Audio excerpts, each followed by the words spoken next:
উপেনবাবু হাত বাড়িয়ে পাঁচুর চুল ঘেঁটে দেন। ঝাপসা চোখে পাঁচু ভাবে, ফেলে দেওয়া খাট কিংবা বাড়ি তো অনেকেই পেতে পারে, কিন্তু সে যে কারোর ফেলে দেওয়া বাপ পেল, তাও বিনা পয়সায়, সে কি কম ভাগ্যের কথা?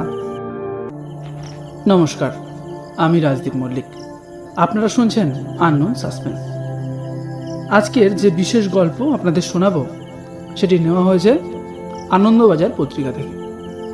আজকের গল্পের নাম ফেলবেন না, লেখক প্রশান্ত ঘোষ। গল্পটি প্রকাশিত হয়েছে 8ই সেপ্টেম্বর 2024, 5:57। চলুন বেশি কাল বিলম্ব না করে গল্পটি শুরু করা যাক। ফেলবেন না, ফেলবেন না, ফেলবেন না। পাঁচুর হেরে গলায় এই